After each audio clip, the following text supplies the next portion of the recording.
ഒരു കോഴിക്കോടൻ രുചിയുടെ പുതിയൊരു വീഡിയോയിലേക്ക് എല്ലാവർക്കും സ്വാഗതം. ഇന്ന് അധികം ആരും കഴിച്ചിട്ടില്ലാത്തൊരു തോരനാണ് കേട്ടോ ഉണ്ടാക്കുന്നത്. അരുണോദയം ചീരത്തോരൻ. ഇതാണ് കേട്ടോ ആ ചീര.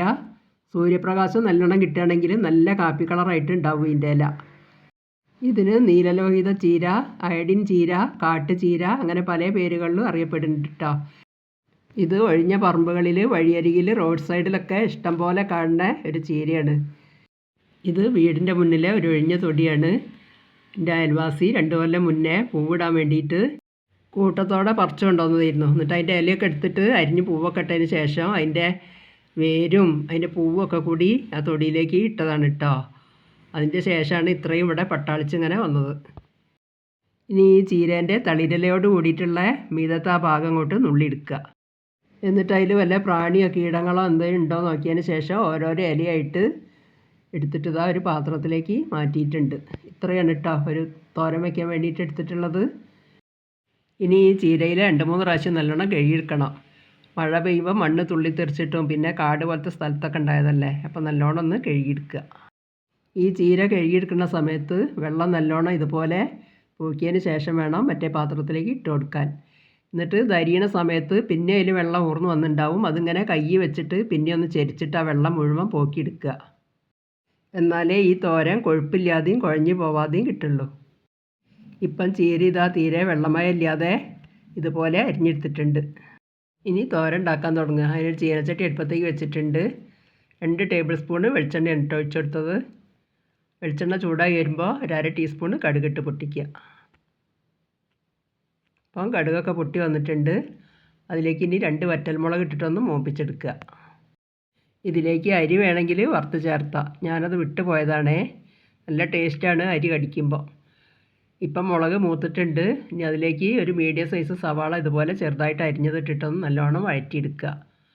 അന്ന് വേഗം വഴന്നിട്ടാൻ വേണ്ടിയിട്ട് 1/2 ടീസ്പൂൺ ഉപ്പ് അതിലേക്ക് ഇട്ട് കൊടുത്തിട്ടുണ്ട്.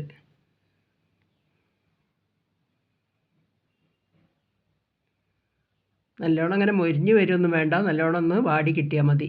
ഇതുപോലെ ആയിട്ട് ഇനി അരിഞ്ഞ് വെച്ച ഇല അതിലേക്ക് ഇട്ട് കൊടുക്കുക. എന്നിട്ട് നല്ലോണം ഒന്ന് ഇളക്കി യോജിപ്പിക്കുക. തീരെ വെള്ളം ഒഴിക്കണ്ട, ഉപ്പിന് ഇപ്പം ഇട്ട് കൊടുക്കണ്ട. ലാസ്റ്റ് പാകം നോക്കിയതിന് ശേഷം വേണമെങ്കിൽ ചേർത്തി കൊടുത്താൽ മതി. ഉപ്പ് സവാള വഴറ്റുന്ന സമയത്ത് ഇട്ടതല്ലേ. അപ്പോൾ നല്ലോണം ഒന്ന് ഇളക്കി യോജിപ്പിച്ചിട്ട് നടുവിലേക്കൊക്കെ ഇങ്ങനെ തട്ടിപ്പൊത്തി വെച്ചതിന് ശേഷം നടച്ച് വെച്ചിട്ട് ഒരു 5 മിനിറ്റ് ഒന്നിങ്ങനെ വേവിച്ചെടുക്കുക. അതിൻ്റെ ഇടയ്ക്ക് 1-2 പ്രാവശ്യം മൂടി തുറന്നിട്ടൊന്ന് ഇളക്കി കൊടുക്കണം. വെള്ളമില്ലാത്തതല്ലേ, അടി കരിഞ്ഞു പോകാനുള്ള സാധ്യത ഉണ്ട്. അപ്പോഴേക്കും ഇതിലേക്ക് ഒരു അരപ്പ് തയ്യാറാക്കാൻ 5 ചെറിയ ഉള്ളി, 4 വെളുത്തുള്ളി അല്ലി, 2 പച്ചമുളക് മുറിച്ചതാണ് കേട്ടോ. ഇതുപോലത്തെ ഒരു ബൗള് തേങ്ങ ചിരകിയത്, 1/4 ടീസ്പൂണ് മഞ്ഞൾപ്പൊടി, ഇതൊക്കെ കൂടി ഇട്ടിട്ട് മിക്സീൻ്റെ ജാറിൽ നിന്ന് കറക്കിയെടുക്കാനേ പറ്റുള്ളൂ. ഒതുക്കിയെടുക്കുക. ഇനി മൂടി തുറന്ന് വെക്കുക.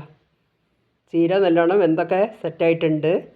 അതിൻ്റെ ഇടയിൽ 2-3 പ്രാവശ്യം ഞാൻ മൂടിയൊക്കെ തുറന്നിട്ട് ഇളക്കി കൊടുത്തിട്ടുണ്ടായിരുന്നു കേട്ടോ. വെള്ളമില്ലാത്തതല്ലേ, കരിഞ്ഞു പോകാനുള്ള സാധ്യത ഉണ്ട്. ഈ സമയത്ത് ഒരു മീഡിയം ഫ്ലെയിമിലാണ് കേട്ടോ കത്തിക്കേണ്ടത്. ഇതുപോലെയാണ് തേങ്ങ ഒതുക്കിയെടുക്കേണ്ടത്. ഇനി അത് അതിലേക്ക് ഇട്ടെടുത്തിട്ട് നല്ലോണം ഒന്ന് ഇളക്കി യോജിപ്പിക്കുക. ഈ ചീര തോരൻ വെച്ചവരൊക്കെ പറഞ്ഞു കേട്ടിട്ടുണ്ട് വെള്ളം പോലെ ആയിന്നും വല്ലാതെ കൊഴുത്ത് പോയിന്നൊക്കെ. അതിന് കാരണം എന്താ, ഈ വെള്ളം ശരിക്ക് വാർത്തതിന് ശേഷം വേണം ഈ ചീര അരിഞ്ഞെടുക്കാനായിട്ട്. ഈ ചീരയിൽ വിറ്റാമിൻ എ, അയേൺ, കാൽസ്യം ഇവയൊക്കെ ധാരാളമായിട്ട് അടങ്ങിയിട്ടുണ്ട്. അതുകൊണ്ട് ഹീമോഗ്ലോബിൻ്റെ വർധനവിനും തൈറോയിഡ് ഇല്ലാതെയാക്കാനും കണ്ണിനുള്ള അസുഖങ്ങൾക്കൊക്കെ നല്ലതാണ് കേട്ടോ അത് കഴിക്കുന്നത്. ഇതൊന്ന് ടേസ്റ്റ് നോക്കിയപ്പോൾ ലേശം ഉപ്പിൻ്റെ പോരായിട്ടിരുന്നു. അപ്പോൾ ഒരു നുള്ളു ഉപ്പും കൂടി ഇട്ടിട്ട് നല്ലോണം ഒന്ന് ഇളക്കി യോജിപ്പിക്കുകയാണ്. ആ വെള്ളമയൊക്കെ ഒന്നും കൂടി വറ്റിച്ചെടുക്കുക. ഇപ്പോൾ തീരെ കുഴഞ്ഞു പോവാതെ നല്ല ഡ്രൈ ആയിട്ട് വന്നിട്ടുണ്ട്. ഇനി ഗ്യാസ് ഓഫാക്കാം.